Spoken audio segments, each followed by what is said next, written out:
Hello! Magandang umaga, magandang hapon at magandang gabi sa iyo. Ako nga pala si Andrew Fabillar Jr., proud member of IMG since 2014. Okay? So, ang ituturo ko po sa inyo kung paano mag-process ng IMG membership natin, Philippine, no? So ito po yung makikita nyo ng unang page. Sa pag-click nyo yung pre-provide naming link. Okay? So automatically, makikita nyo yung aming code ng aming mag-asawa.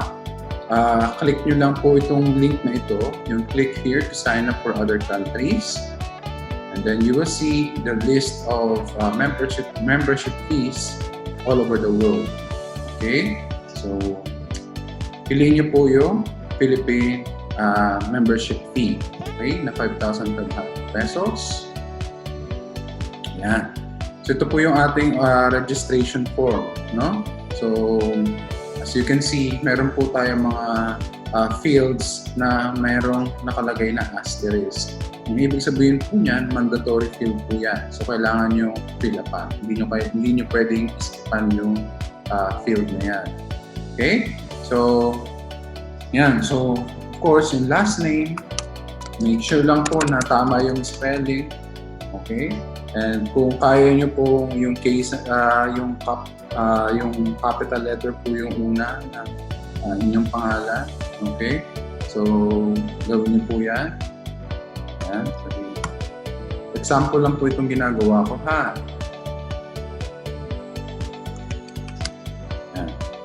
So, for example, yan po yung aking pangalan. Okay? And double check nyo po, spelling again. Kasi pag nagkamali po tayo, mapapalitan naman po natin yan sa IMG administration. Pero may penalty po. Meron pong amendment fee na kailangan bayaran na 500 pesos. So ayaw po natin yan mangyari, no? Na magsayang tayo ng 500 pesos dahil lang sa maling spelling. Okay? So sa email address din po, be careful kasi dito po ipapadala ni IMG yung inyong login credentials, yung inyong agent code o yung members code nyo, and then yung password. Para po after nyo mabayaran tong membership nyo, so i-activate na po yung IMG portal nyo ni IMG.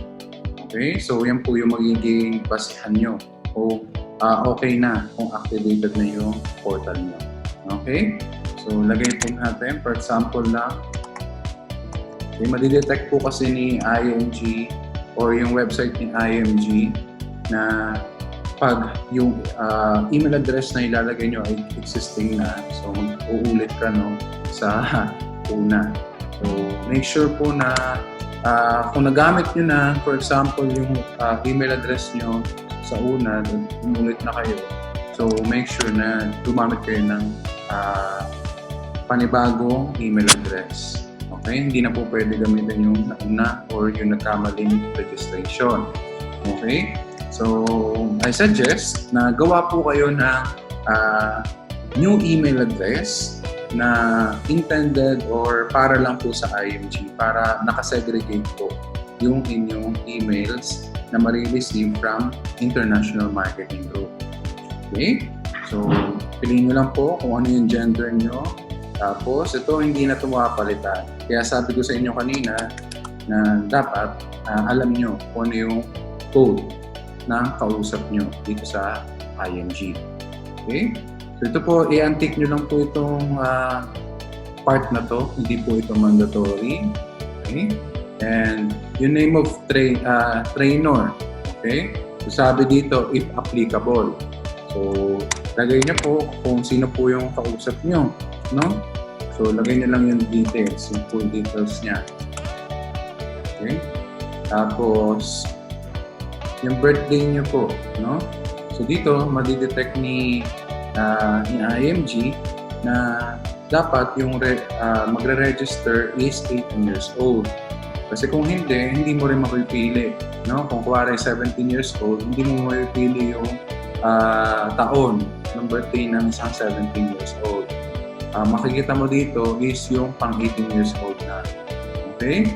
So, po, piliin natin. For example, ako ay kaka-18 lang, no? So, January June 1, 2002. Yan. Dito po sa dalawa, pili lang po kayo kung parehas po available, kung meron kayong telephone and mobile, so much better. Pero kung may mobile lang, so lagay nyo lang po yung mobile, ignore nyo na yung telephone. Okay? So, yung active na mobile number po ang gamitin natin. Yan. So, lagay lang po yung civil status and yung forwarding address po. So, piliin na po natin yung head office natin located at Makati City. No? So, ano ba yan? So, para ang silbi po ng forwarding address natin, dito po babagsak lahat ng mga IMG documents natin, kung ano man yung mga kailangan i-hand over sa atin ni IMG, dito po sa forwarding address dito babagsak. Okay? So, yan po yung piliin natin, yung head office. Okay? So, kung meron po kayong nakita, depending on sa lugar nyo po, kung nasa probinsya po kayo, so pwede nyo rin po piliin yung location na yun. And for example, kung nasa Cebu ka, so make sure na piliin mo yung IMG Cebu office. Okay? So, kung nasa Metro Manila ka, IMG Makati office. So, dito po, may mga nakakita kayong mga care of, di ba? So, piliin nyo po yung walang care of. Okay? So, para po in general lang yung bagsak ng documents mismo sa office ng IMG. Okay? And, yung Philippine address nyo po. Diba? For example, itong Philippine address, itong una, dalawa po, no? Para makikita nyo dalawa.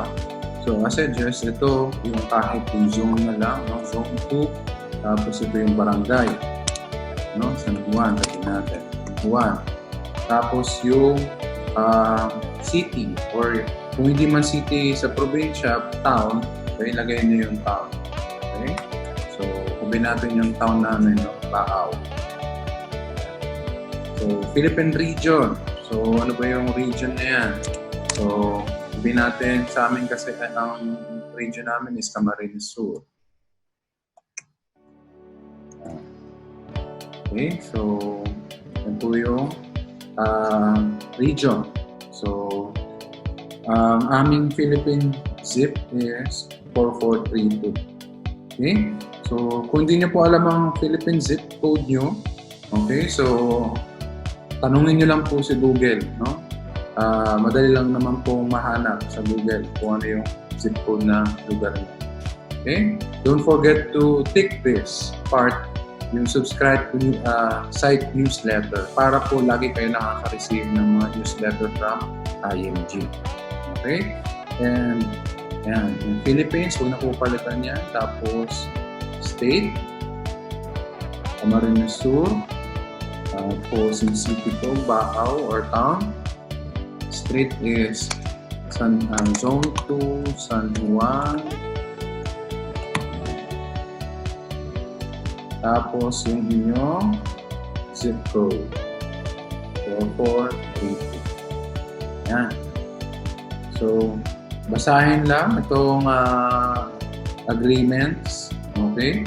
And then, once agreed, so kailangan nyo lang po pirmahan yung itong part na ito. Okay? Pag nagkamali po, huwag kayong mabahala. Okay? So, pwede po yung ma-erase at ulitin. Okay? Tapos, click continue lang po pag okay na. So, I suggest, bago nyo po ito i-click, itong continue, make sure na i-double check nyo yung details. Okay? Yan. Continue.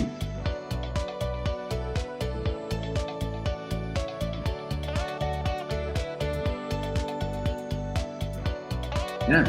So, ito na po yung inyong members code. Okay? So, ito na yung unique members code natin. So, magkakaiba po ang members code ng bawat isang members ng IMG.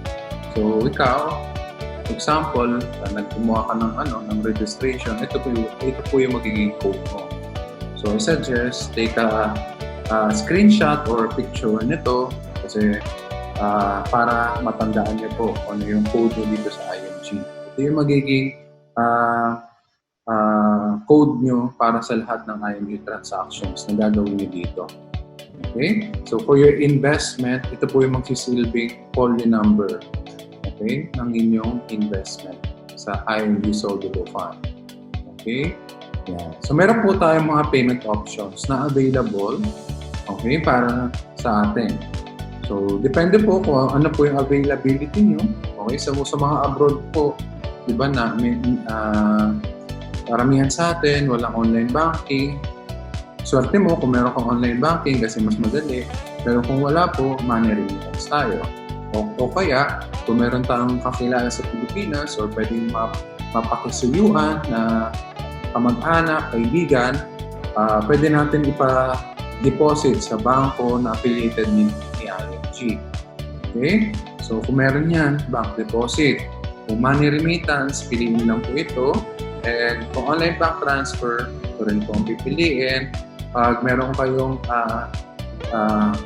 debit card na under the network of BancNet, pwede nyo itong piliin. Okay? So direct payment po ito.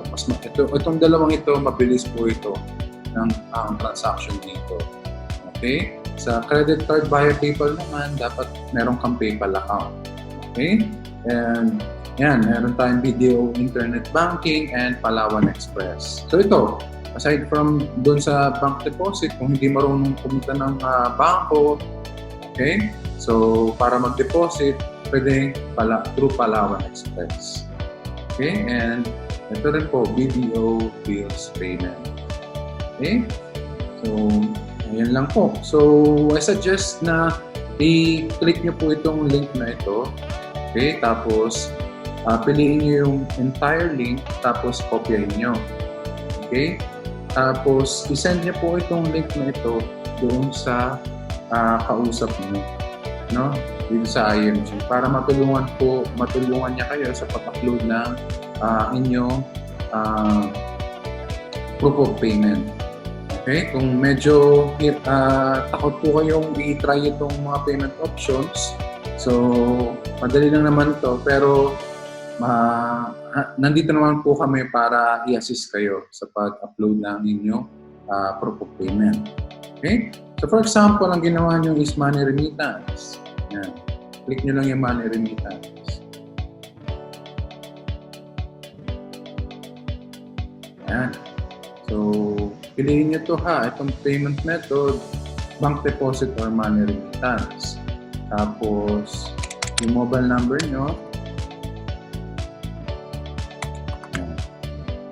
Okay, tapos next step lang.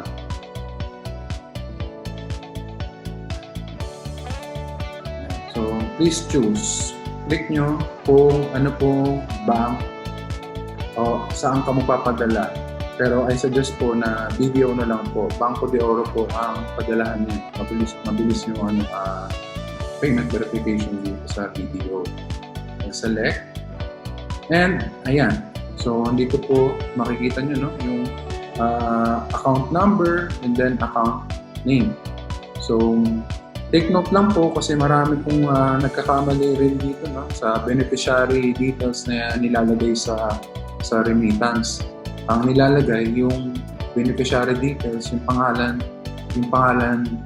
ng nagpadala.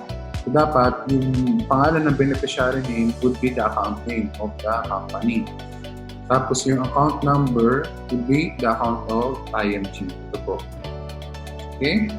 Tapos, ayan. So once na napadala na po yung remittance or yung payment, so ang kailangan nyo lang gawin is kung ready na po yung proof of payment, click nyo na itong number 1. Click here to send us the proof of payment for verification. So kung hindi pa, isasend naman to automatically ni IMG sa inyong email address. So, kailangan nyo lang balikan yung email nyo and then ito rin yung makikita nyo. Then, click or press yung number 1.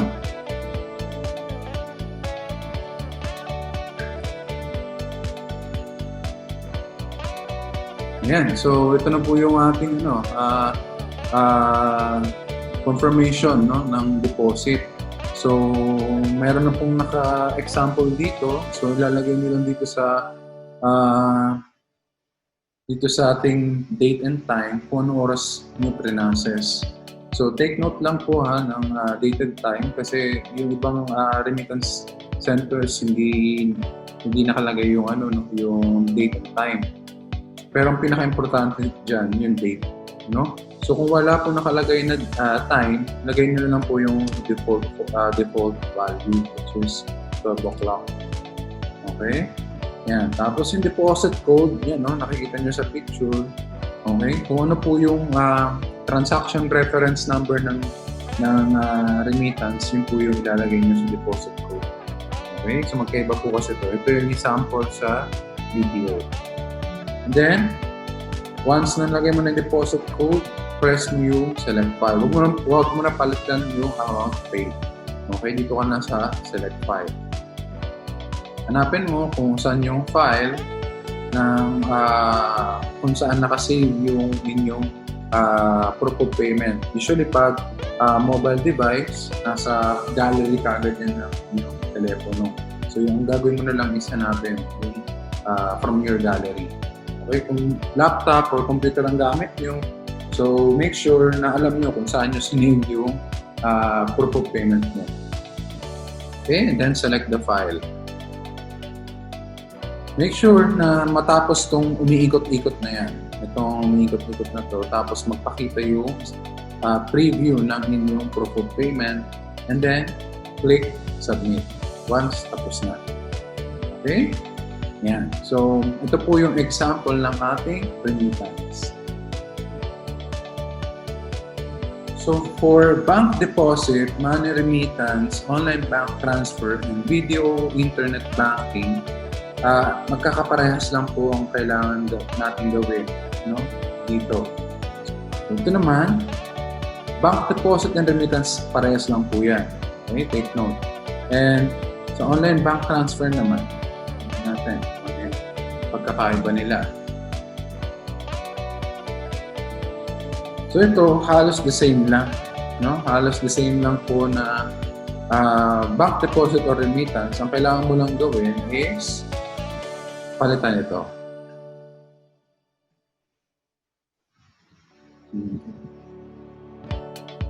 Parehas niya.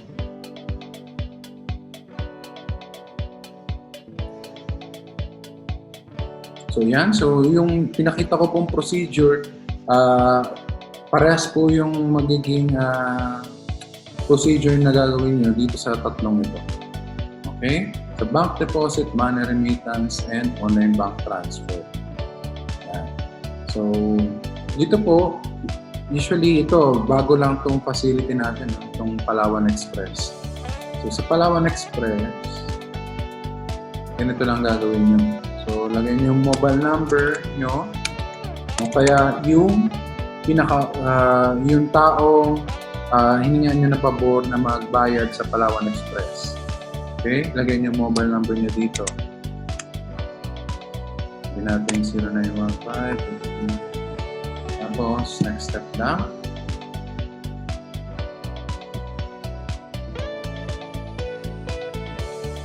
Yan.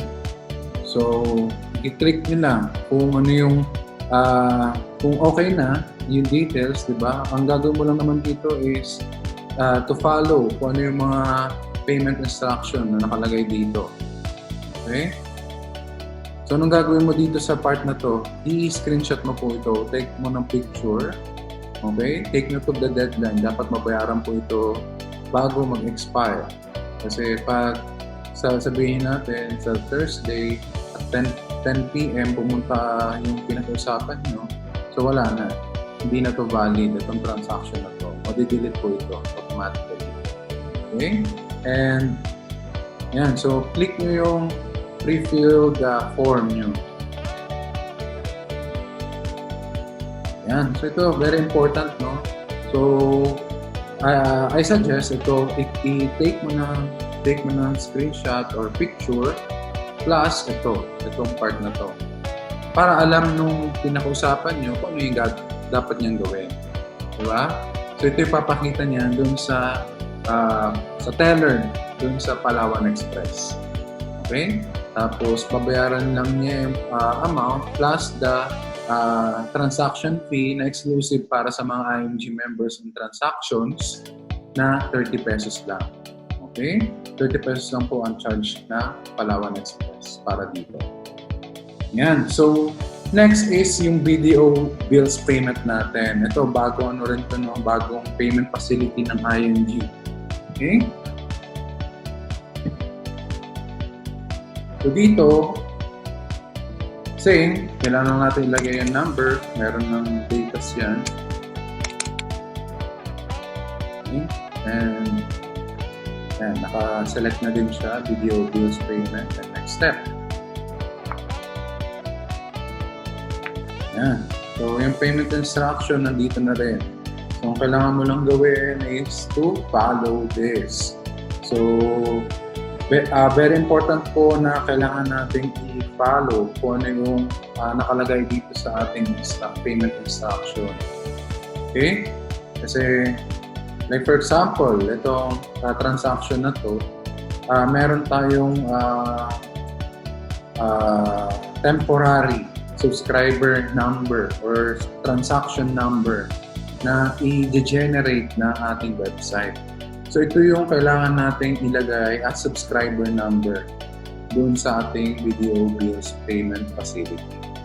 Okay? So meron dalawang procedure. Over the counter transaction, ibig sabihin nasa bangko ka mismo, punta ka ng BDO branch. Ito yung through BDO online banking, ito yung kailangan mong sundin. Okay?